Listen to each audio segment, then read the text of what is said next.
Di kota kecil yang dikelilingi hamparan sawah dan pepohonan jati, hiduplah seorang wanita muda bernama Raras Ayuning Tias. Usianya baru 26 tahun, namun tutur katanya yang lembut dan senyumnya yang menenangkan membuat siapapun betah berada di dekatnya. Ia adalah putri tunggal dari keluarga terpandang di desanya. Ayahnya, Pak Wiryo, seorang pengusaha mebel sukses, sementara ibunya, Bu Marni, dikenal sebagai tokoh perempuan yang aktif di kegiatan sosial. Namun meski hidup dalam kelimpahan, Raras tidak tumbuh menjadi gadis manja. Ia lebih sering terlihat sederhana, mengenakan kebaya lembut warna pastel atau baju kurung longgar yang dipadukan dengan kain batik buatan ibunya sendiri. Setiap pagi, sebelum matahari benar-benar naik, ia sudah berangkat ke taman kanak-kanak tempatnya mengajar. Anak-anak menyambutnya dengan tawa riang, dan suara Raras yang lembut sering terdengar menyanyikan lagu anak-anak. Sambil menuntun mereka membuat gambar dari krayon warna-warni, Bu Raras lihat. "Aku gambar pelangi," seru seorang murid kecil bernama Sinta. Raras menunduk, tersenyum sambil mengusap kepala bocah itu. "Cantik sekali, Sinta. Pelanginya hampir seperti sungguhan.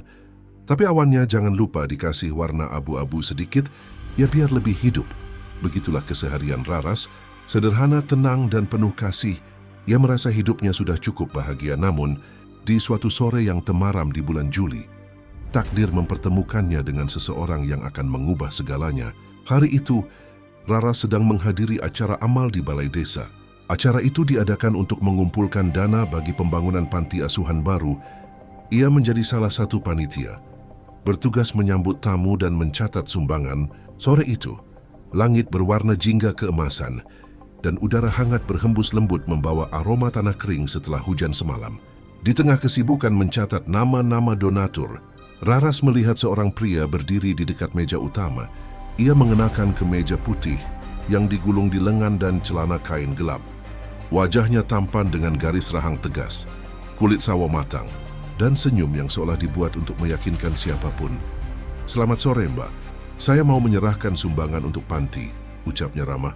Raras mendongak, sedikit terkejut dengan suaranya yang berat tapi lembut.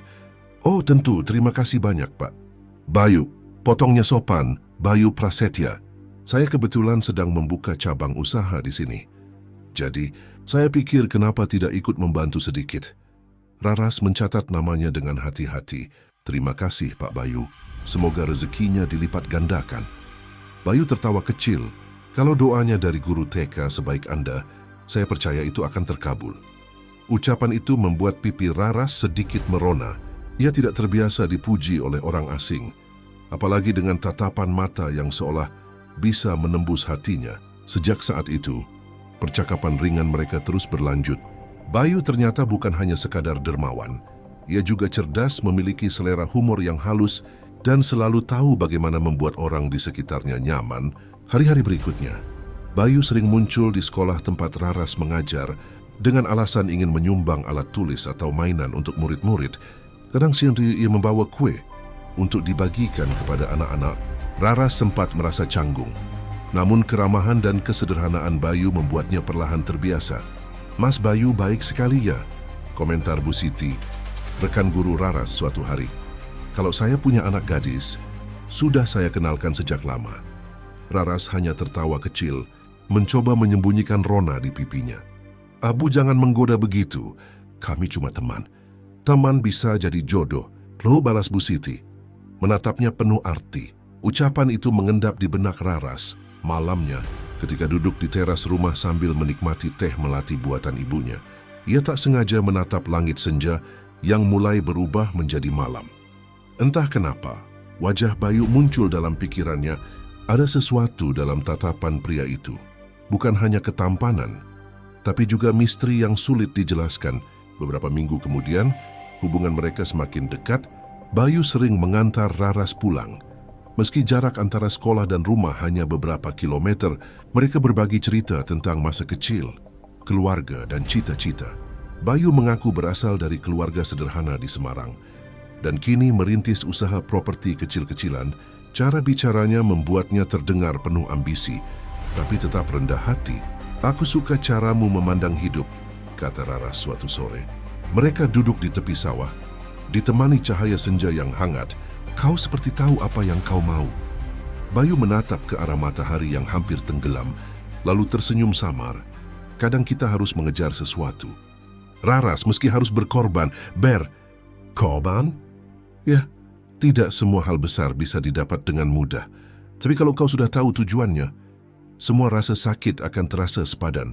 Raras mengernyit kecil, tapi ia hanya tertawa pelan. Menganggap Bayu sedang berfilsafat, ia tidak tahu bahwa kalimat sederhana itu akan menjadi pertanda gelap dari masa depan mereka seiring waktu. Bayu semakin sering datang ke rumah keluarga Raras. Ayah dan ibu Raras menyambutnya dengan tangan terbuka. Mereka terkesan dengan sikap sopannya dan pekerjaannya yang terlihat mapan. Setiap kali datang, Bayu membawa buah tangan. Terkadang kue lapis, terkadang bunga segar, dan sesekali buku cerita anak untuk murid-murid Raras. Pak Wiryo bahkan pernah berbisik pada istrinya, "Kalau dia benar-benar serius, aku tak keberatan. Lelaki seperti itu layak untuk Raras." Bu Marni hanya tersenyum meski di hatinya terbersit doa agar anaknya benar-benar bahagia dengan pilihan hidupnya. Raras pun mulai merasa bahwa kebahagiaan sedang berpihak padanya. Ia sering menulis di buku hariannya tentang Bayu, tentang cara pria itu memandangnya, tentang senyum yang membuat hatinya berdebar, tentang impian kecil untuk membangun keluarga bersama. Seseorang yang tulus, sore demi sore mereka lalui bersama. Di bawah langit jingga yang perlahan berubah menjadi ungu, Bayu sering menggenggam tangan Raras dengan lembut, seolah menjanjikan masa depan penuh kebahagiaan. Raras percaya padanya sepenuhnya. Ia melihat masa depan yang hangat bersama Bayu dan tidak sedikit pun menyadari bayangan gelap yang perlahan menyelinap di balik tatapan pria itu. Senja itu, ketika matahari perlahan tenggelam di balik pepohonan, Bayu menatap Raras dengan pandangan yang sulit dibaca. "Kalau suatu hari aku meminta sesuatu yang sulit darimu, apa kau akan tetap percaya padaku?" Raras menatapnya, tersenyum lembut tanpa curiga sedikit pun. "Selama itu untuk kebaikan, tentu aku percaya." Bayu tersenyum, tapi matanya seolah menyimpan sesuatu yang dalam. Sesuatu yang bahkan Raras tidak mampu mengartikan. Senja menelan cahaya terakhir hari itu, menyisakan semburat merah di langit. Dan di bawah cahaya senja itulah cinta mereka bersemi. Cinta yang indah, tapi diam-diam menuntun Raras menuju takdir kelam yang belum ia sadari. Beberapa minggu setelah sore itu, hubungan keduanya semakin serius. Bayu makin sering datang ke rumah keluarga Wiryo, membawa senyum sopan dan tutur kata manis yang membuat semua orang terpesona. Suatu pagi yang cerah, saat Raras sedang menyapu teras, Bu Marni memanggilnya dari dalam rumah. "Raras, nak, Mas Bayu datang." Raras menoleh sedikit terkejut. "Sekarang? Bukannya biasanya sore?" "Iya, tapi katanya ada hal penting yang ingin dibicarakan," jawab ibunya dengan nada penuh rahasia. Bayu masuk dengan langkah mantap. Ia mengenakan batik halus warna biru tua dan membawa sebuah kotak kecil di tangannya. Tatapannya tampak berbeda pagi itu. Lebih serius tapi juga penuh keyakinan. Setelah bersalaman dengan Pak Wiryo dan Bu Marni, Bayu duduk dengan sopan. Suasana mendadak hening. Hanya terdengar detik jam dinding yang berdetak pelan. "Pak Putsi," ucap Bayu akhirnya, "saya datang hari ini dengan niat baik. Saya ingin melamar Raras secara resmi. Saya mencintai dia dan saya ingin membawanya ke jenjang pernikahan." Kata-kata itu membuat Raras membeku di tempat. Napasnya terasa berat, dadanya berdebar keras. Ia menatap Bayu yang kini menunduk sopan, lalu melirik ayahnya. Pak Wiryo memandangnya lama sebelum tersenyum lebar. "Bayu, kami sudah melihat kesungguhanmu selama ini. Kalau Raras juga setuju, maka kami tidak punya alasan untuk menolak." Raras menunduk, wajahnya memerah. Ia tidak mampu menyembunyikan rasa haru yang memenuhi dadanya. Bayu bangkit, berjalan mendekatinya, lalu menyerahkan kotak kecil itu. Di dalamnya ada cincin sederhana dengan batu bening yang berkilau lembut. "Raras, nah," ucap Bayu dengan suara bergetar, "aku mungkin bukan lelaki paling sempurna, tapi aku janji akan membuatmu bahagia." Air mata menetes di pipi Raras. Ia mengangguk pelan, tidak mampu berkata apa-apa selain, "Aku percaya padamu."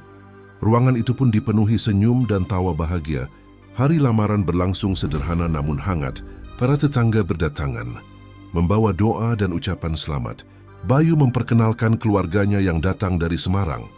Ibunya yang anggun dan saudaranya yang tampak sopan Mereka membawa hantaran berupa kuih, buah-buahan, dan kain batik yang disusun rapi dalam tampah bambu. Di mata semua orang, Bayu tampak sempurna. Ia berbicara dengan penuh hormat, selalu menunduk saat berbicara dengan orang yang lebih tua, dan tak sekalipun menunjukkan sikap angkuh. Namun di balik itu, ada hal-hal kecil yang tidak disadari siapapun, terutama oleh Raras. Saat makan siang bersama keluarga, ketika Pak Wiryo menceritakan sedikit tentang usahanya, mata Bayu tampak berubah. Ia menatap tajam ketika mendengar tentang tanah warisan yang luas di pinggir desa dan rumah besar yang diwariskan dari kakek Raras.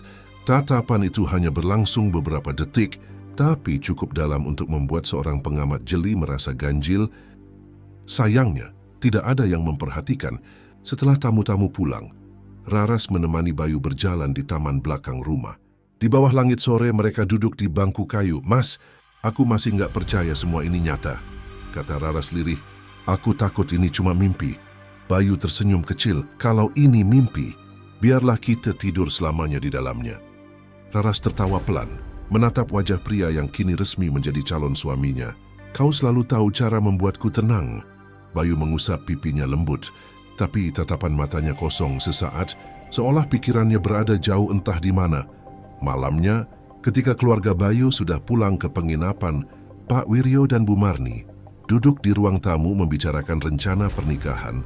"Bayu anak baik," kata Pak Wiryo. "Aku yakin Raras akan bahagia." "Ya," sahut Bu Marni, meski ada sedikit keraguan di suaranya.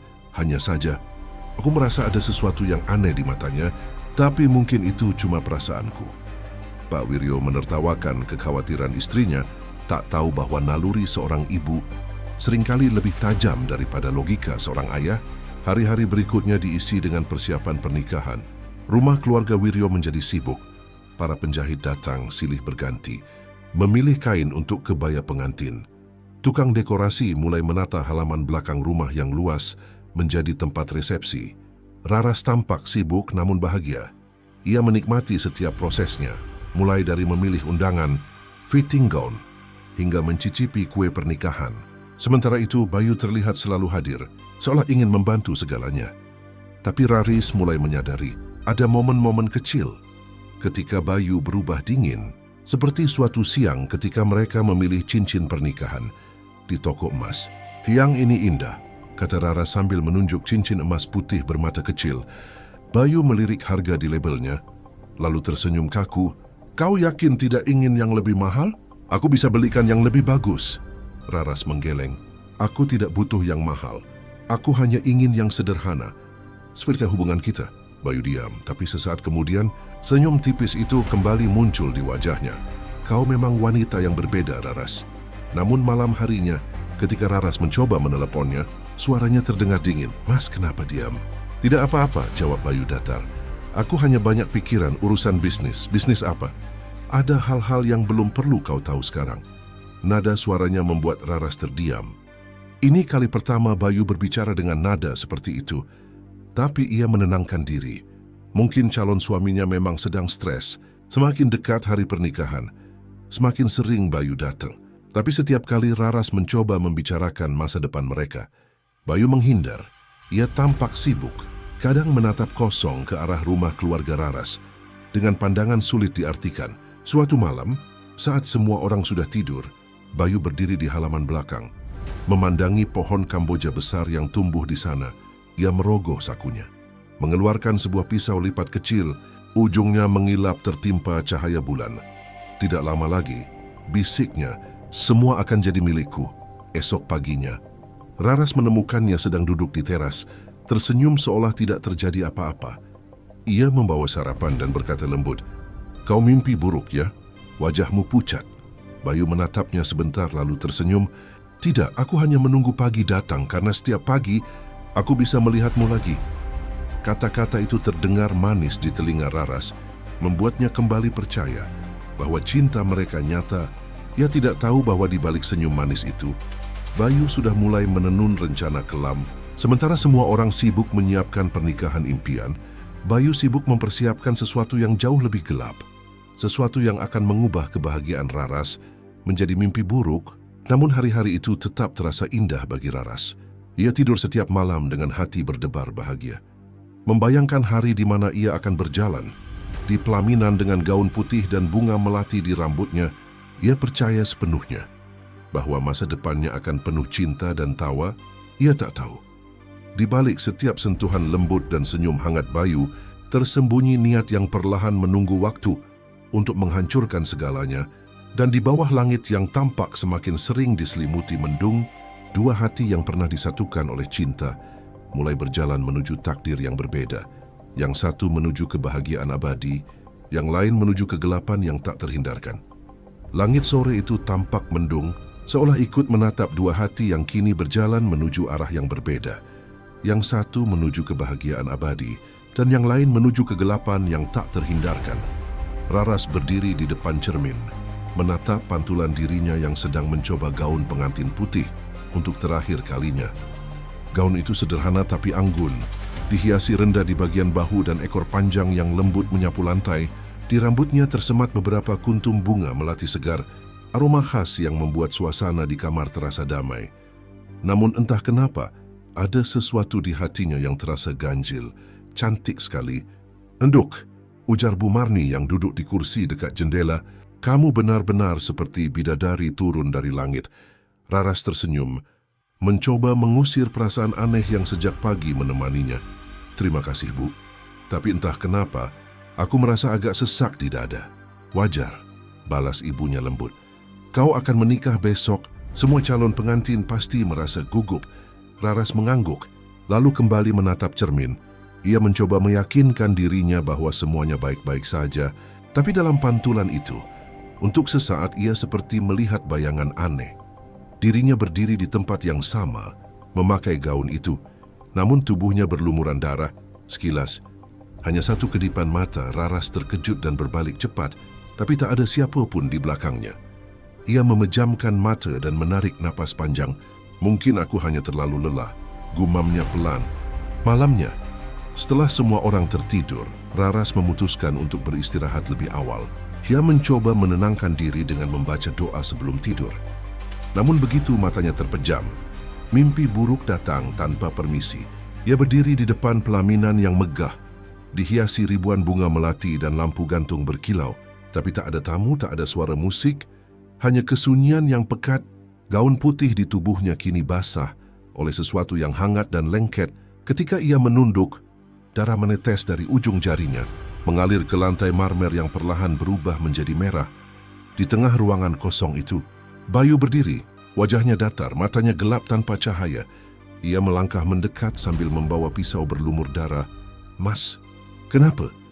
tanya Raras dengan suara bergetar. Bayu tidak menjawab, hanya tersenyum dingin sebelum menancapkan pisau itu ke dadanya. Raras terbangun dengan teriakan tertahan. Napasnya memburu, peluh dingin membasahi keningnya. Ia memegangi dadanya yang masih terasa nyeri, seolah mimpi itu nyata. Bulan tampak pucat di luar jendela, dan suara serangga malam terdengar samar. Ia menatap jam di dinding. Pukul 2:13, ya Tuhan. Bisiknya, mencoba menenangkan diri. Hanya mimpi buruk. Ia bangkit untuk minum air, lalu berdiri di depan jendela. Di luar, halaman rumah tampak lengang. Angin berhembus pelan, menggoyangkan ranting pohon Kamboja di belakang rumah. Tapi ketika matanya tertuju pada taman itu, ia merasa seperti melihat sosok putih melintas cepat di antara bayangan pepohonan. Hatinya mencelos. Tapi ketika ia mengedip, sosok itu sudah lenyap. Raras menutup tirai dan berusaha tidur kembali, meski jantungnya masih berdetak kencang. Sementara itu, di tempat lain yang tak begitu jauh dari rumahnya, Bayu sedang duduk di sebuah warung kopi pinggir jalan. Udara malam terasa lembab, dan lampu warung yang redup membuat suasananya suram. Di hadapannya duduk seorang pria berwajah keras dengan tatapan tajam. Di meja mereka ada 2 gelas kopi hitam dan sebatang rokok yang terus mengepulkan asap. "Besok kau menikah, ya?" tanya pria itu datar. Bayu mengangguk menatap cangkirnya. "Iya, bagus." Pria itu menyeringai. "Jangan lupa apa yang sudah kita bicarakan. Setelah pernikahan, kau akan lebih mudah mengakses harta keluarga calon istrimu." Bayu terdiam, tangannya menggenggam cangkir dengan kuat. "Kau benar-benar yakin tidak ada cara lain, Jatmiko?" Pria itu menatapnya tajam. "Kau berutang padaku 200 juta, Bayu. Aku sudah beri waktu setahun. Kau pikir aku main-main? Kalau bukan karena hubungan lama kita, kau sudah aku kirim ke laut. Bayu menarik napas berat. Aku hanya ingin hidup tenang setelah ini. Tenang? Jatmiko terkekeh. Tenang baru bisa kau dapat kalau kau punya uang, dan perempuan itu, dia tiketmu. Warisannya cukup buat menutup semua hutangmu, bahkan lebih. Bayu menunduk, ia tahu ucapan Jatmiko benar, bisnis propertinya sedang hancur. Semua yang ia bangun selama ini nyaris lenyap karena salah investasi. Ia butuh uang, banyak uang.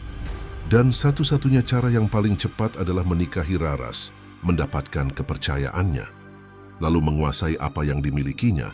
Namun di sudut hatinya yang paling dalam, masih ada rasa ragu.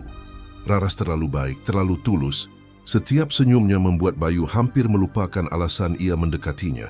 Tapi setiap kali mengingat ancaman Jatmiko dan tekanan hutangnya, hatinya kembali mengeras.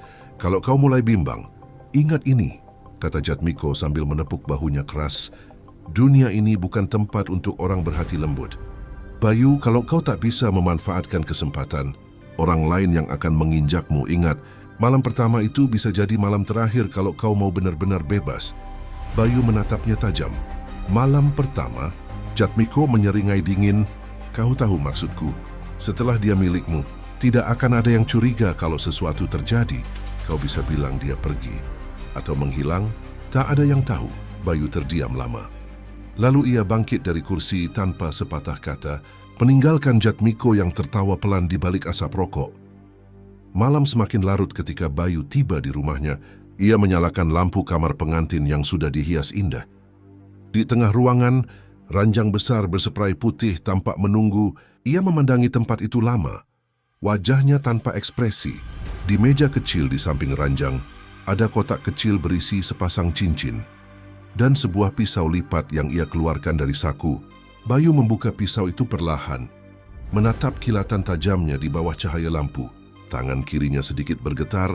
Dalam hatinya, suara Jatmiko bergema seperti mantra. Harta atau mati. Ia menghela napas panjang, lalu menutup kembali pisau itu dan meletakkannya di bawah bantal. Hanya satu malam lagi, bisiknya lirih. Satu malam terakhir sebelum semua berubah. Sementara itu di rumah keluarga Wiryo, Raras akhirnya berhasil tertidur setelah memanjatkan doa panjang. Tapi bahkan dalam tidurnya, wajahnya tampak gelisah di alam mimpi. Ia kembali melihat dirinya mengenakan gaun pengantin yang sama. Kali ini berdiri di depan Bayu yang tersenyum. Namun ketika ia hendak mengulurkan tangan, senyum itu berubah dingin. Darah kembali mengalir dari dadanya, membasahi kain putih hingga merah pekat.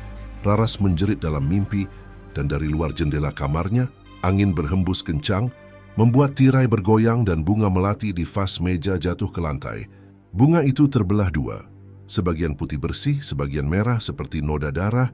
Malam menjelang pernikahan, mereka pun berlalu dalam keheningan yang mencekam. Tidak ada yang tahu bahwa di balik persiapan pesta penuh cinta, sedang tumbuh benih kematian yang perlahan menunggu waktu untuk mekar. Dan ketika fajar esok menyapa, semuanya akan terlihat sempurna di mata dunia. Tanpa siapapun menyadari bahwa senyum di wajah Bayu telah kehilangan makna, dan mimpi buruk Raras baru saja mulai. Fajar menyingsing perlahan di ufuk timur, menyapu embun di halaman rumah keluarga Wiryo. Udara pagi terasa segar, membawa aroma melati yang semalam jatuh, berserakan di kamar Raras. Hari itu semuanya tampak sempurna, seperti mimpi yang menjadi nyata. Burung-burung berkicau riang, matahari bersinar lembut, dan halaman rumah dipenuhi warna-warni bunga yang tersusun rapi. Tak ada yang menyangka, di balik semua keindahan itu, ada sesuatu yang gelap sedang menunggu waktu untuk muncul. Raras membuka mata dengan senyum di wajahnya. Mimpi buruk yang menghantui semalam perlahan memudar, tergantikan dengan rasa bahagia yang sulit dijelaskan. Ia bangkit dari ranjang, menatap gaun pengantin yang tergantung di depan lemari. Gaun itu tampak berkilau di terpa cahaya pagi. Hari ini hari besar, katanya pelan pada dirinya sendiri.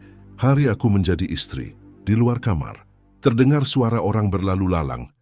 Para tetangga datang membantu, membawa baki berisi jajanan dan seserahan. Di dapur, aroma wangi nasi kuning, ayam goreng, dan kue-kue tradisional memenuhi udara. Di halaman depan, tenda putih berdiri megah dengan hiasan kain kuning keemasan. Di tengahnya pelaminan dengan ukiran Jawa tampak anggun, dihiasi bunga melati dan mawar merah muda. Musik gamelan mulai terdengar lembut, mengiringi suasana bahagia yang merebak ke seluruh penjuru rumah. Bayu tiba sekitar pukul 9 pagi, mengenakan beskap coklat tua dan belangkon. Yang menambah kesan wibawanya, semua mata tertuju padanya. Menantu idaman yang tampak sempurna, ia menyapa tamu dengan senyum sopan, mencium tangan calon mertuanya, dan memberikan salam hangat kepada para tetua desa. Tak ada yang tahu bahwa di balik ketenangan itu, dadanya bergejolak hebat. Ia sempat menatap arlojinya beberapa kali, seolah menunggu sesuatu. Dalam hatinya, terlintas suara Jatmiko dari malam sebelumnya. Setelah malam ini, semua jadi milikmu. Bayu menghela napas panjang dan mencoba menutupi kecemasannya dengan senyum. Upacara akad berlangsung khidmat. Suara penghulu yang tenang berpadu dengan gamelan yang mengalun lembut di kejauhan. Tangan Raras bergetar saat Bayu menggenggamnya untuk mengucap ijab kabul. Saat kata sah diucapkan oleh para saksi, tepuk tangan dan sorak bahagia meledak di sekitar mereka. Raras menunduk haru, air matanya jatuh perlahan di pipinya. Ia tak bisa berhenti tersenyum, merasa hidupnya benar-benar sempurna. "Mas Bayu," bisiknya lirih setelah semua selesai, "terima kasih sudah memilih aku." Bayu tersenyum tipis, memandangi wajahnya yang bersinar. "Sekarang kamu milikku," katanya pelan. Namun di balik kata itu, ada nada yang samar, dingin. Nyaris tak terdengar siang berganti sore.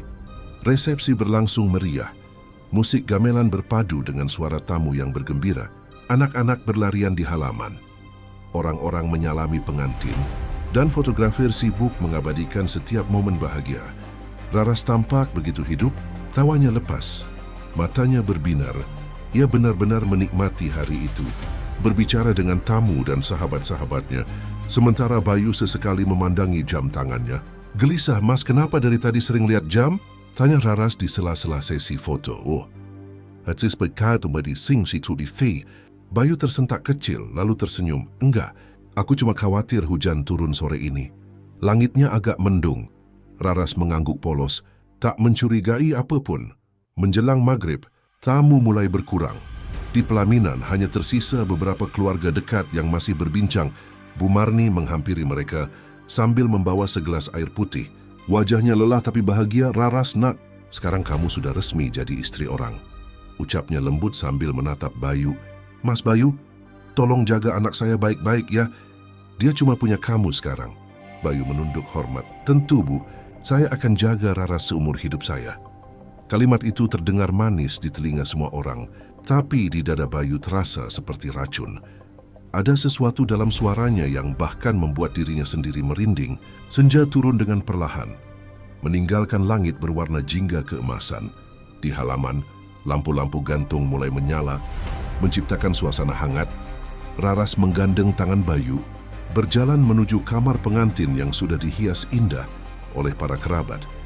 Di dalamnya ranjang besar dengan kelambu putih berdiri di tengah ruangan. Di atas meja, tersusun rapi bunga melati dan lilin kecil yang beraroma lembut. "Indah sekali," kata Raras sambil tersenyum. "Terima kasih, Mas." Bayu hanya diam menatapnya lama. Hatinya berperang hebat antara cinta yang mulai tumbuh dan niat busuk yang sudah ia rencanakan. Tapi setiap kali bayangan Jatmiko dan hutangnya muncul, ia kembali tenggelam dalam kegelapan. Malam mulai turun. Suara gamelan diganti dengan alunan tembang Jawa yang lembut, membawa suasana damai ke seluruh rumah. Para tamu pamit satu persatu, hingga akhirnya hanya keluarga inti yang tersisa.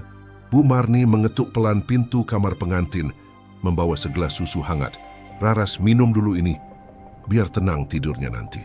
"Terima kasih, Bu." Sang ibu menatap mereka berdua dengan penuh kasih. "Ibu bahagia sekali melihat kalian berdua. Semoga selalu rukun dan saling mencintai." Raras tersenyum lebar, sementara Bayu hanya mengangguk pelan. Setelah pintu tertutup, suasana kamar menjadi sunyi. Hanya terdengar detik jam di dinding dan hembusan angin dari luar. Bayu duduk di tepi ranjang, memandangi cincin di jarinya.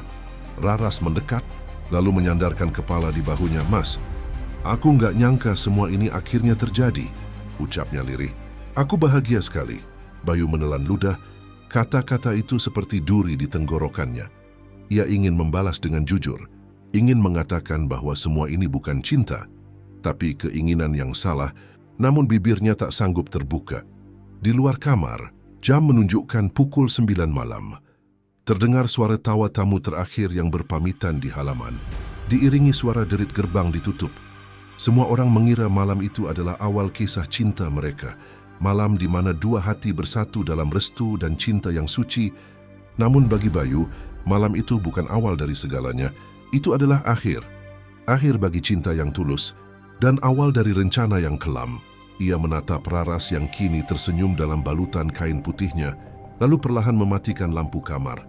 Dalam gelap, hanya suara napas mereka yang terdengar, tenang, namun syarat dengan rahasia. Sementara di luar, angin mulai berembus lebih dingin, membuat kelambu di kamar itu bergoyang pelan seperti menyambut sesuatu yang tak kasat mata. Tak ada yang tahu bahwa malam yang tampak indah itu akan tercatat sebagai malam paling kelam dalam hidup mereka berdua. Senyum Raras yang terakhir kali terlihat di bawah cahaya lilin menjadi penanda bahwa bahagia yang ia rasakan hanyalah jeda sebelum tragedi menjemput. Angin berembus lembut dari jendela yang sedikit terbuka, membuat kelambu putih di kamar itu menari perlahan. Bayu duduk di tepi ranjang diam tanpa ekspresi. Di sampingnya, Raras sedang menyisir rambut panjangnya yang terurai hingga punggung, masih mengenakan kain pengantin berwarna gading yang kini sedikit kusut. Setelah seharian menahan lelah, "Mas," panggil Raras lembut. "Kenapa dari tadi diam saja?" Bayu menoleh perlahan, matanya sayu. Tapi dalam tatapan itu, ada sesuatu yang berbeda, dingin, tajam dan gelap. "Aku cuma mikir, Ras, tentang banyak hal." Raras tersenyum samar, mencoba mencairkan suasana tentang kita. Bayu tidak menjawab. Ia berdiri dan berjalan ke arah meja kecil di dekat jendela. Di sana, di antara bunga melati dan lilin yang sudah hampir habis, tergeletak sebilah pisau kecil. Pisau lipat yang sejak pagi disimpannya di dalam saku jas. Raras tidak menyadari ketika Bayu menatap benda itu. Jarinya bergetar halus, keheningan di antara mereka terasa panjang. Hanya suara detik jam dan hembusan angin yang terdengar. Raras berbalik, menatap suaminya dengan bingung. "Mas, ada apa? Dari tadi tatapanmu aneh. Kalau capek, kita bisa istirahat dulu." Bayu berbalik menatapnya dalam-dalam. "Kamu bahagia ya?" Raras tersenyum lebar. "Tentu ini hari terindah dalam hidupku." "Terindah untukmu, tapi tidak untukku," gumam Bayu pelan. Raras terdiam. "Maksudnya?" Bayu melangkah mendekat, langkahnya perlahan tapi mantap. "Kamu tahu, Ras, sejak awal aku nggak yakin cinta ini nyata. Aku ngerasa kamu cuma mencintaiku karena aku kelihatan mapan, karena aku bisa bikin keluargamu bangga." Raras mengernyit, bingung dan takut bersamaan. "Mas, kamu ngomong apa?" Aku cinta sama kamu dari hati." Bayu tertawa kecil tapi tawanya dingin dan getir. "Cinta dari hati? Hati siapa, Ras?" "Daciu bacaptu sekuris badika." "Hati yang penuh harta warisan? Atau hati yang cuma tahu kebahagiaan tanpa tahu penderitaan?" Nada suaranya mulai meninggi. Raras berdiri, wajahnya memucat. "Mas, kenapa bicara begitu? Ini malam pernikahan kita." "Justru karena itu," teriak Bayu tiba-tiba, menghantam meja hingga gelas di atasnya jatuh pecah. "Malam ini malam terakhir.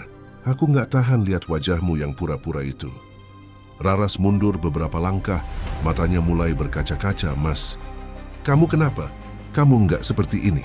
Bayu melangkah maju, matanya merah penuh emosi yang tak tertahan. "Aku seperti ini karena kamu. Karena semua ini cuma sandiwara. Karena aku nggak pernah punya pilihan lain selain menikahimu untuk dapatkan yang seharusnya jadi milikku." "Mas," Raras mencoba mendekat, suaranya gemetar. "Tolong, kalau ada masalah, kita bisa bicarakan baik-baik." Bayu tertawa keras, lalu tiba-tiba menarik pisau dari sakunya. Mata pisau itu berkilau di bawah cahaya lilin yang tinggal setengah. Raras membekuk. "Mas, astagfirullah, kamu mau apa?" "Maaf, Ras." Suara Bayu bergetar, tapi bukan karena ragu, melainkan karena emosi yang membuncah. "Aku nggak punya pilihan. Aku butuh hidup. Aku butuh semua yang kamu miliki. Dan kamu harus pergi supaya aku bisa dapatkan semuanya." Raras berteriak.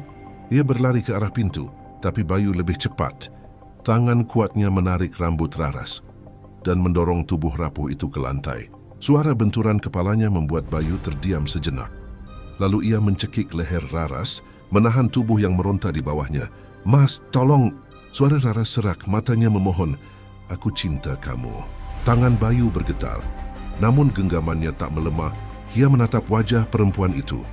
Wajah yang dulu begitu ia puja, kini berubah menjadi cermin dari ketakutannya sendiri.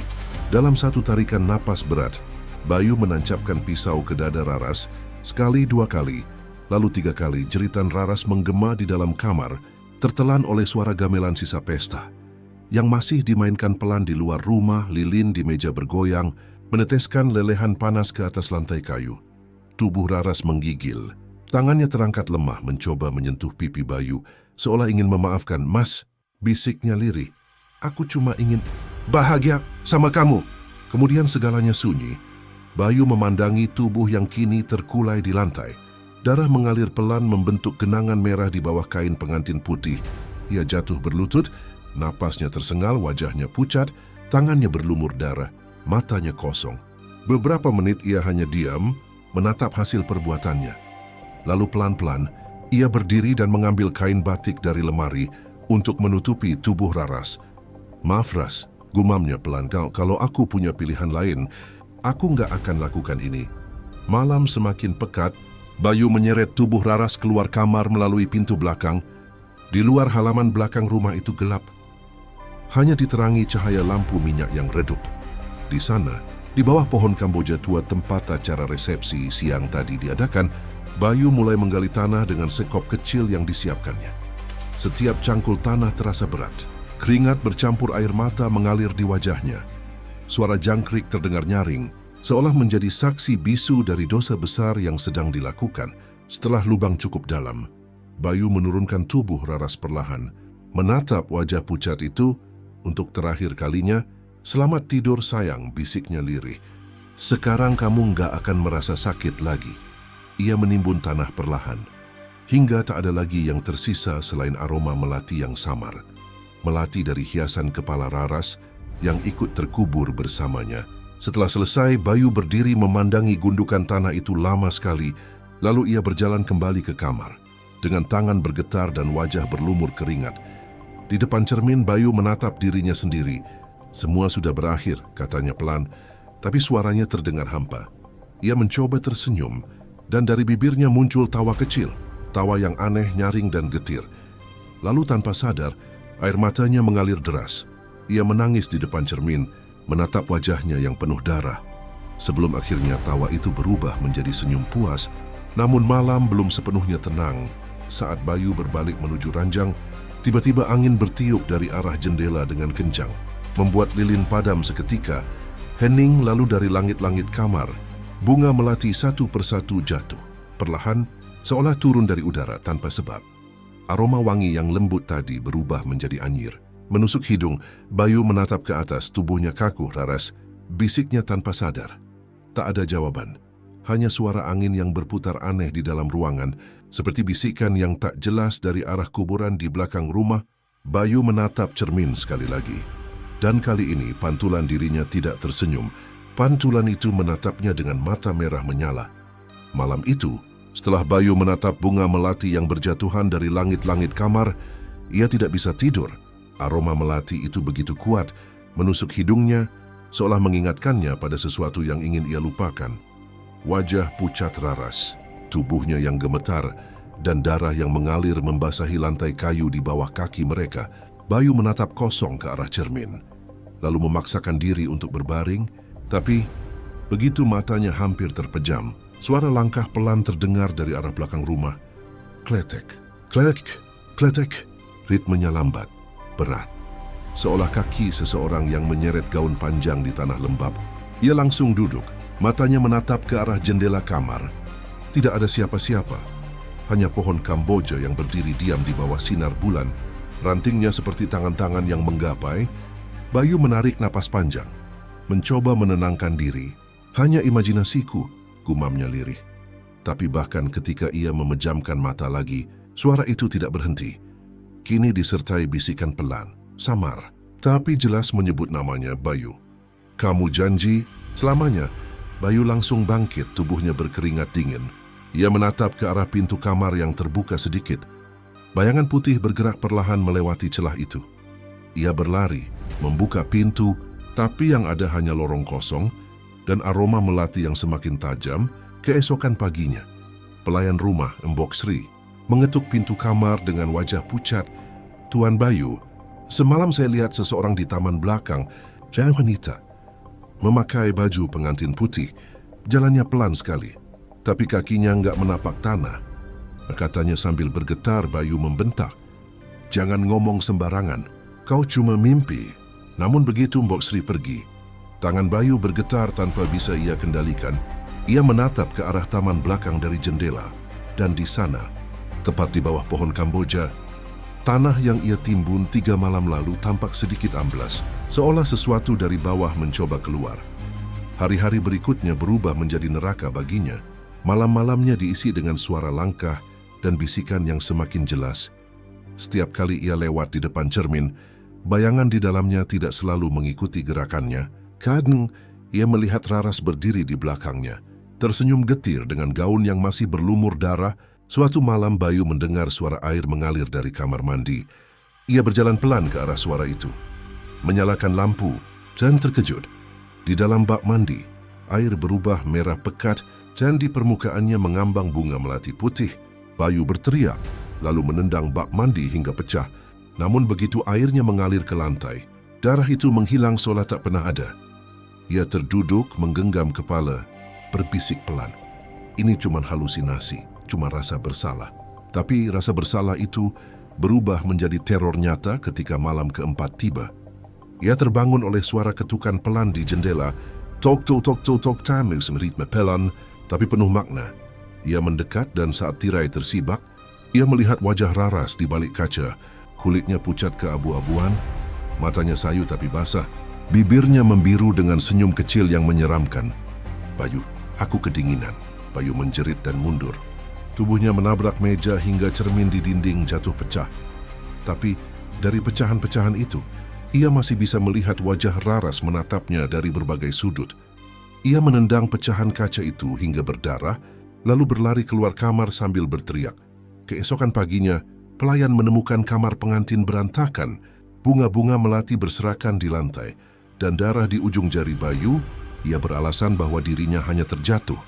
Tapi dari raut wajahnya, semua orang tahu ada sesuatu yang tidak beres. Beberapa hari kemudian, Bayu mencoba menenangkan diri dengan keluar rumah. Ia duduk di warung kopi yang dulu menjadi tempat ia bertemu pria misterius itu. Namun, warung itu sepi. Hanya ada kursi kosong dan cangkir-cangkir tua di atas meja. Bayu menatap sekeliling, lalu mendengar suara kursi berderit di belakangnya. Pria itu duduk. Senyumnya masih sama dinginnya. "Bagaimana rasanya, Bayu?" "Uang sudah di tangan, tapi hatimu tak tenang," kata pria itu pelan. "Kau pikir bisa kabur dari janji darah?" Bayu menatapnya tajam. "Aku sudah lakukan bagianku." Pria itu hanya tertawa lirih. "Oh, kau memang sudah melakukannya. Tapi dia belum pergi, kau tahu kenapa? Karena kau tidak menutup matanya." Bayu terdiam, ingatannya melintas cepat. Malam itu, Raras mati dengan mata terbuka, menatapnya tanpa berkedip. Ia tidak sempat menutupnya karena panik mendengar suara orang datang. "Kalau matanya belum tertutup," lanjut pria itu, "maka jiwanya belum tenang dan dia akan terus mencarimu sampai kau sendiri menutupnya di dalam tanah." Bayu berdiri dan berlari meninggalkan warung itu. Tapi saat ia menoleh ke belakang, pria misterius itu sudah menghilang. Di tempatnya duduk tadi, hanya tersisa bunga melati yang layu di atas meja kayu. Malamnya Bayu bermimpi. Ia berdiri di tengah taman belakang. Tanah di bawah pohon Kamboja berguncang. Dari sana, tangan pucat Raras muncul. Meraih pergelangan kakinya erat-erat, suara lirihnya menggema di kepala Bayu. "Kau janji sana sampai mati." Ia terbangun dengan napas terengah, tapi sesuatu membuatnya tidak bisa bergerak. Dari ujung ranjang, suara langkah itu datang lagi. Pelan, berat menyeret kain basah. Aroma melati memenuhi ruangan. Bayu menatap ke arah pintu kamar yang terbuka, dan di sana untuk pertama kalinya, ia melihat Raras berdiri utuh, dengan gaun pengantin berlumur darah. Wajahnya pucat namun cantik dalam cara yang mengerikan. "Bayu," katanya lembut, "malam ini kau menemaniku, kan?" Dan untuk pertama kalinya, Bayu tidak bisa menjawab. Ia hanya bisa menatap sosok itu. Sementara udara di kamar semakin dingin dan lilin di meja perlahan padam satu persatu, malam itu menjadi malam pertama di mana Bayu sadar arwah Raras belum benar-benar mati. Ia bangkit dari tanah, membawa dendam yang belum terbalas. "Bayu, malam ini Kiti kau menemaniku, kan?" Suara lembut itu masih menggema di kepala Bayu, bahkan setelah sosok Raras menghilang meninggalkan dingin yang menggigit di sekujur tubuhnya. Malam itu menjadi awal dari teror yang tak berkesudahan. Sejak pertemuan pertamanya dengan arwah sang istri, Bayu tak lagi bisa tidur dengan tenang. Setiap kali ia memejamkan mata, ia melihat wajah Raras. Dengan mata kosong, gaun pengantin berlumur darah, dan tangan dingin yang seolah terus menariknya ke dalam tanah. Beberapa hari kemudian, orang-orang di sekitar mulai mencium keanehan. Rumah besar peninggalan keluarga Raras kini selalu tertutup. Pagar besi berkaratnya jarang dibuka. Tetangga yang lewat sering mendengar suara tangisan pelan dari dalam, diselingi teriakan keras seorang pria di tengah malam. Kadang, mereka melihat bayangan perempuan bergaun putih di jendela lantai 2, berdiri diam menatap jalanan. Bayu mulai kehilangan kendali. Ia menutup semua cermin di rumah dengan kain hitam. Ia bahkan menutupi dinding kamar dengan kertas doa yang didapat dari seorang dukun desa. Setiap langkahnya diiringi aroma melati yang tak pernah pergi. Tak peduli seberapa keras ia menyapu, bunga melati itu selalu muncul lagi. Di atas meja makan, di kamar mandi, bahkan di dalam sepatunya. Suatu malam, pelayan rumah yang tersisa, Mbok Sri, menemukan sesuatu yang membuatnya hampir pingsan. Saat membersihkan dapur, ia mendapati jejak darah kecil memanjang dari arah halaman belakang menuju dapur. Di ujung jejak itu, sebuah kelopak melati menempel di pintu kayu. Ia gemetar, lalu memanggil Bayu dengan suara parau. "Tuan, di sini apa, Tuan?" "Ini darah, kan? Dari mana asalnya?" Bayu menatap lantai dengan mata merah dan wajah letih. "Pergi, Embok, sekarang. Jangan tanyakan apa-apa." Mbok Sri ketakutan dan memutuskan untuk pulang malam itu juga. Tapi keesokan paginya, warga menemukan tubuhnya di tepi sungai. Tubuhnya kaku, wajahnya menatap kosong ke langit. Dengan bunga melati menempel di keningnya, di pergelangan tangannya ada bekas jari mencengkeram kuat, seolah ditarik oleh seseorang yang sangat marah. Kabar kematian Mbok Sri membuat warga makin ketakutan. Mereka mulai menjauhi rumah Bayu. Tak ada yang berani lewat di depan gerbang rumah itu. Setelah matahari terbenam, mereka menyebutnya rumah pengantin mati. Bayu sendiri semakin terpuruk. Ia sering berbicara sendiri, menatap kursi kosong seolah ada seseorang duduk di sana. Suatu malam, ia melihat pintu kamarnya terbuka sendiri, lalu terdengar suara langkah lembut mendekat. Di kursi dekat jendela, sosok Raras duduk sambil menyisir rambut panjangnya dengan sisir perak yang dulu ia hadiahkan. Saat mereka bertunangan, rambut itu kini meneteskan darah di ujungnya. "Bayu," katanya pelan tanpa menatap, "kau tahu, aku tidak pernah benar-benar ingin mati." Bayu berteriak, melemparkan vas bunga ke arah sosok itu. Tapi benda itu menembus tubuh Raras dan pecah menghantam dinding. Saat ia menunduk, lantai kamarnya penuh dengan bunga melati segar yang tiba-tiba bermunculan dari celah papan. Hari demi hari, Bayu makin kehilangan akal sehat. Ia tak lagi keluar rumah. Tubuhnya kurus, matanya cekung, rambutnya kusut seperti orang gila. Setiap malam ia mendengar suara ketukan dari dalam tanah di belakang rumah. Kadang terdengar bisikan lembut memanggil namanya, kadang suara jeritan dari dunia lain yang membuat darahnya membeku. Suatu malam dalam keputusasaan, Bayu mendatangi seorang dukun tua bernama Ki Darmo. Lelaki itu terkenal bisa mengusir roh gentayangan.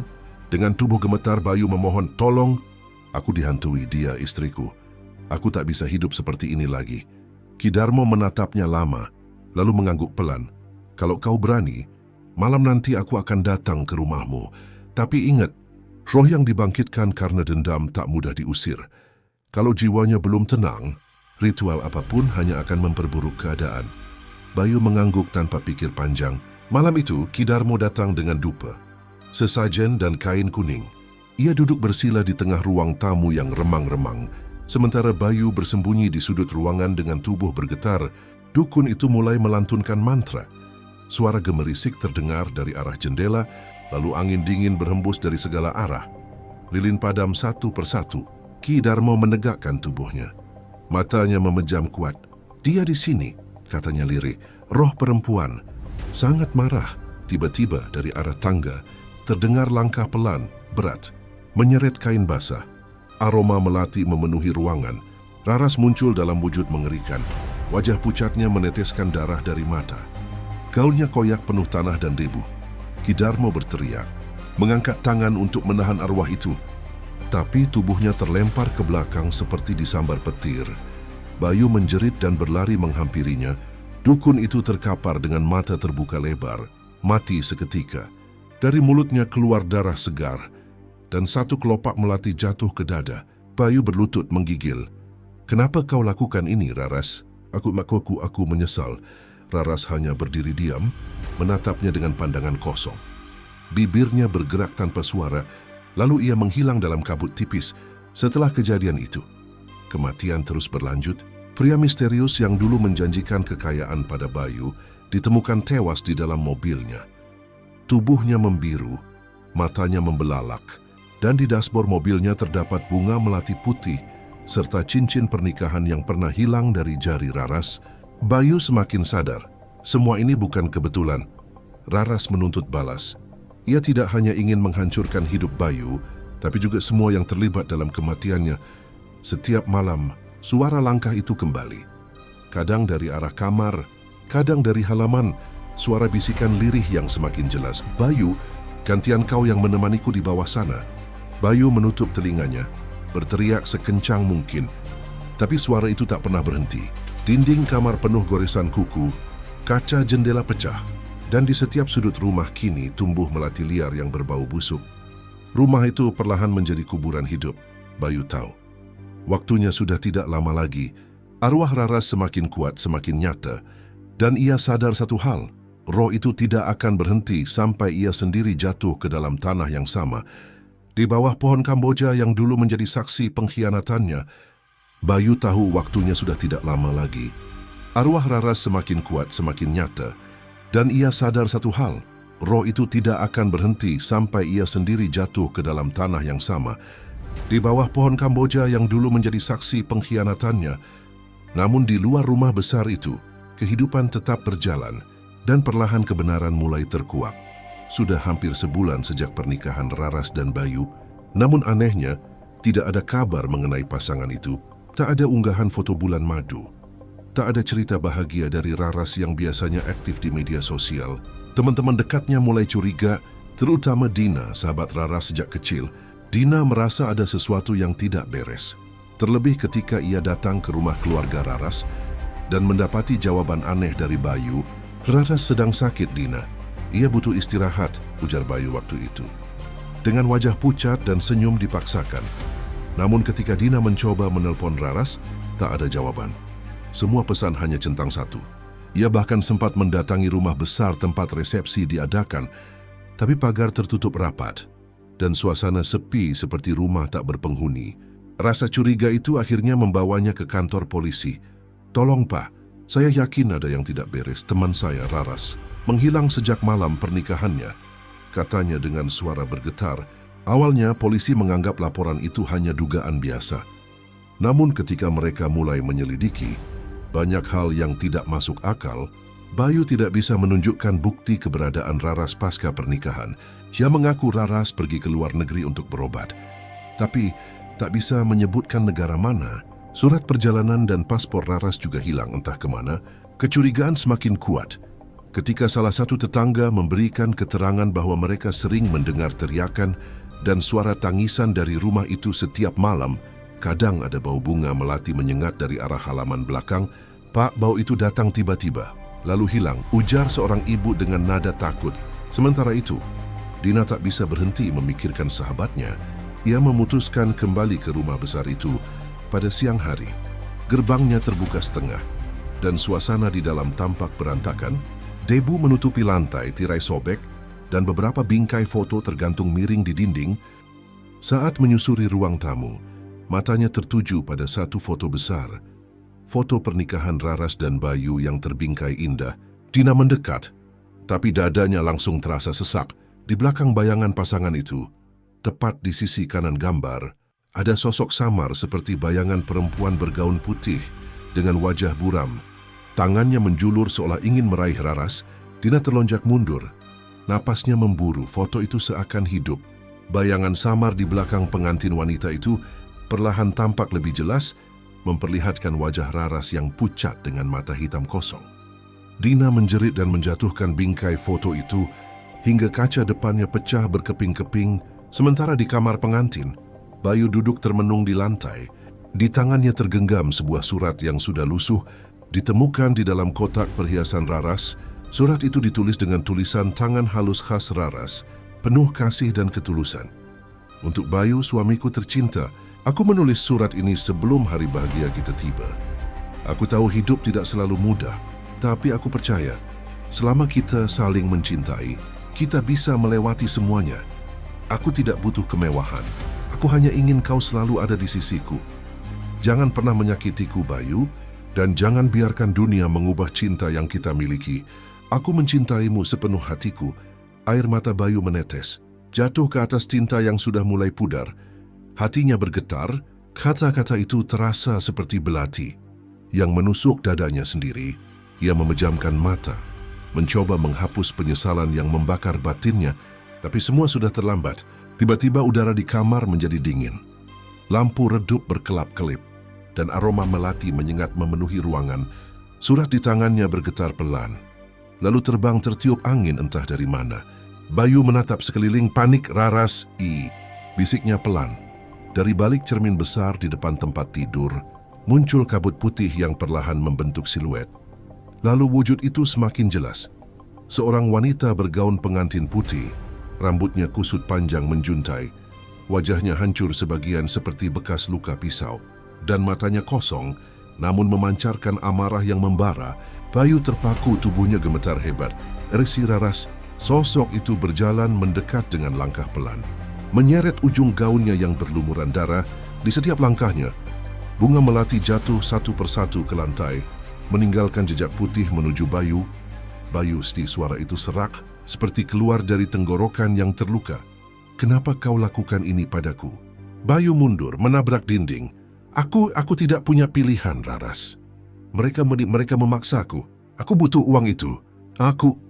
Sebelum ia sempat melanjutkan, Raras menatapnya tajam. Dari matanya mengalir darah hitam. Uang? Kau menghancurkan cintaku demi uang? Kau membunuhku di malam pernikahan kita. Bayu menjerit dan berlutut, maafkan aku.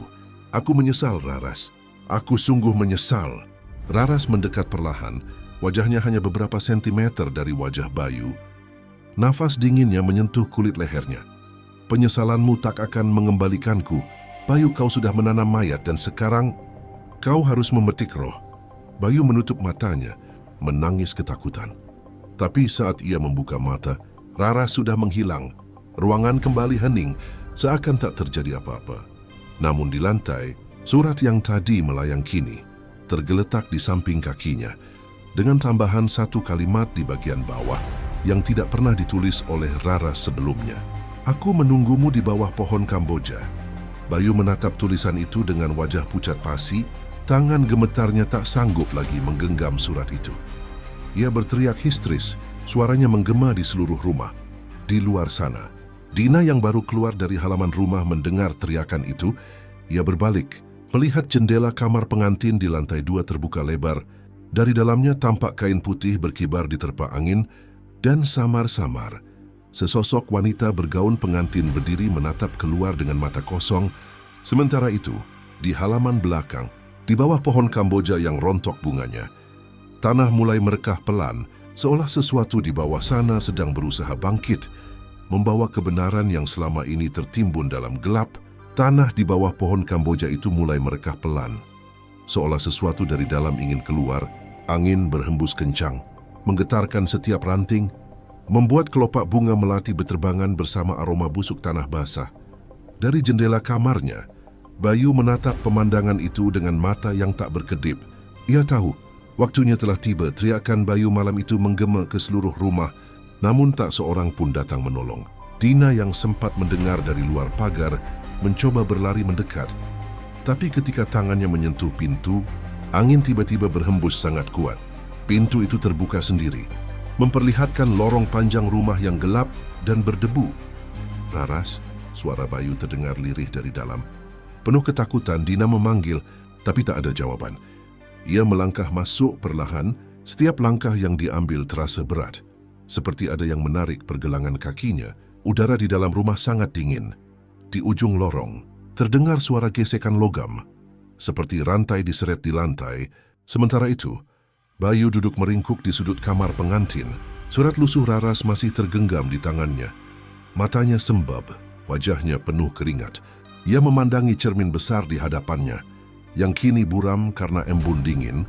Namun tiba-tiba, dari balik kabut cermin itu, muncul siluet seorang wanita. Perlahan kabut itu menipis, memperlihatkan sosok Raras. Wajahnya rusak, darah menetes dari bibirnya, dan gaun pengantin putihnya kini berubah menjadi merah tua. "Bayu," panggilnya pelan namun menusuk, "kau masih mengingat janji suci kita." Bayu bergetar, mencoba bangkit tapi lututnya lemas. "Raras, maafkan aku salah. Aku tidak tahu apa yang kulakukan." Senyum lemah muncul di wajah pucat Raras, namun senyum itu tak membawa ketenangan. Justru semakin menyeramkan. "Aku tahu kau tahu apa yang kau lakukan. Kau menusukku dengan tanganmu sendiri. Kau menguburku di bawah pohon Kamboja itu." "Bayu." "Mas Sario, aku masih ingat setiap detiknya." Bayu menjerit, "Aku menyesal. Aku sudah dihantui setiap malam. Tolong lepaskan aku." Namun Raras hanya menatapnya dengan mata yang kini menyala merah. "Penyesalanmu tak cukup membayar darah yang kau tumpahkan." Tiba-tiba, cermin di belakang Raras retak dengan suara nyaring. Dari retakan itu, keluar darah hitam pekat yang menetes ke lantai. Bayu mundur ketakutan, tapi darah itu seperti hidup, mengalir menuju kakinya, dan melilit pergelangan kakinya seperti ular yang menjerit berusaha melepaskan diri. Tapi semakin ia berontak, semakin kuat cengkeraman itu Raras. "Aku mohon, jangan lakukan ini." Raras menatapnya lama. "Kau tidak sendiri, Bayu. Mereka bersamaku sekarang." Suara langkah kaki terdengar dari arah pintu. Bayu menoleh dan melihat dua sosok lain muncul dari kegelapan. Mbok Sri, dengan wajah pucat dan mata kosong, serta pria misterius yang dulu memeras Bayu. Wajah mereka rusak, kulit mereka membiru seperti mayat tenggelam. Mereka melangkah mendekat perlahan, menatap Bayu dengan pandangan kosong. Namun menyimpan kebencian yang dalam. Bayu merangkak mundur. "Tidak, tidak, kalian rasa. Kalian semua sudah mati." Raras melangkah maju, rambutnya terurai liar, menutupi sebagian wajah. "Ya, mati seperti aku. Tapi kau, Bayu." Belum. Saat Raras mengulurkan tangannya, udara di sekitar mereka tiba-tiba bergetar, cermin di belakangnya pecah berkeping-keping, dan setiap pecahannya memantulkan bayangan wajah Raras yang tersenyum kejam. Bayu berteriak sekeras-kerasnya, tapi suaranya tertelan oleh hembusan angin dingin yang mengamuk di seluruh rumah. Dina yang masih di luar kamar mendengar teriakan itu dan segera berlari naik ke lantai 2. Ia mendobrak pintu kamar dengan bahu, dan saat pintu terbuka, udara di dalam kamar seperti menyedot semua oksigen. Ruangan itu gelap, hanya diterangi cahaya bulan dari jendela. Bayu berlutut di tengah ruangan, tubuhnya menggigil. Di depannya berdiri sosok Raras, kini utuh namun tetap mengenakan gaun pengantin berlumuran darah. Wajahnya menunduk. Dina menahan napas, tidak percaya dengan apa yang dilihatnya. "Bayu, tu," bisik Raras pelan, "kau berjanji untuk hidup bersamaku, wambetisin, sampai mati." Bayu mengangkat wajahnya yang penuh air mata. Aku tahu Raras, tapi aku tidak sanggup." "Kalau begitu," Raras mendekat menatapnya dalam-dalam, "biar aku yang menjemputmu." Dengan gerakan cepat, tangan Raras yang dingin menembus dada Bayu. Darah muncrat ke lantai, dan Bayu hanya sempat mengeluarkan suara lirih. Sebelum tubuhnya terjatuh ke tanah, matanya terbuka lebar, menatap kosong ke langit-langit kamar. Raras berdiri di atas tubuhnya, menatap dengan ekspresi sedih. Lalu perlahan ia tersenyum. Cahaya redup mulai menyelimuti tubuhnya. Gaun pengantin yang semula berlumuran darah kini tampak putih kembali. Wajahnya menjadi tenang, seperti perempuan yang akhirnya mendapatkan kedamaian. Dina, yang masih berdiri di ambang pintu, terisak melihat semuanya. Ia melangkah pelan mendekat, tapi sebelum sempat menyentuh Raras, arwah itu menatapnya lembut dan berkata, "Tolong beritahu ibuku, aku sudah tenang." Tubuh Raras perlahan memudar, berubah menjadi kabut putih yang naik menembus atap rumah. Bersamaan dengan itu, aroma melati yang selama ini menakutkan berubah menjadi wangi lembut yang menenangkan. Beberapa saat kemudian, Polisi datang setelah mendapat laporan dari Dina. Mereka menemukan tubuh Bayu di kamar. Wajahnya menegang dalam ekspresi ketakutan. Sementara di lantai terdapat surat lusuh yang sama. Surat yang dulu ditulis Raras sebelum pernikahan. Jangan pernah menyakitiku, Bayu. Aku mencintaimu sepenuh hatiku. Polisi juga menemukan tanah yang baru tergali di bawah pohon Kamboja belakang rumah saat digali lebih dalam. Mereka menemukan sisa gaun pengantin dan tulang belulang manusia yang sudah mulai membusuk. Dina menangis terseduh di tepi halaman, memandang ke arah pohon Kamboja yang bunganya jatuh perlahan ke tanah. Langit sore itu berwarna jingga. Seperti senja pada hari pertama Raras mengenal Bayu, angin berembus lembut membawa harum melati yang samar.